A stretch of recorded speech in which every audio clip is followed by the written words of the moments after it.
Garrett Abernathy didn't need to set an alarm to wake up. His internal clock told him it was time to get out of bed and head out to check on the fence lines, cattle, horses, and bison on the Flying A Ranch before driving to the Bronco Convention Center to meet with the manager. He'd set up an appointment with Chuck Carter to discuss adding organic bison burgers to the catering menu for the Mistletoe Rodeo scheduled for later in the week.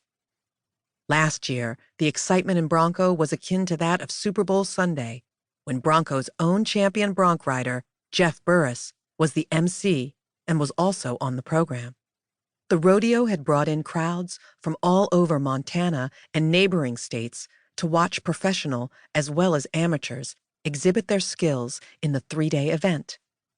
Now there was even more excitement because the organizers had announced the Hawkins sisters were also on the card.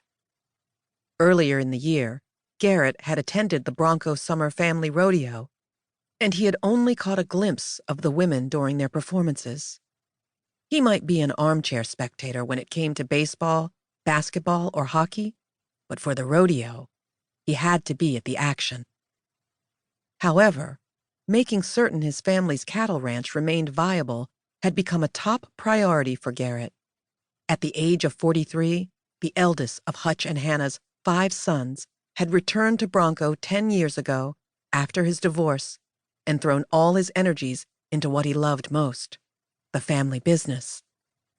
The small herd of bison were a new addition to the livestock.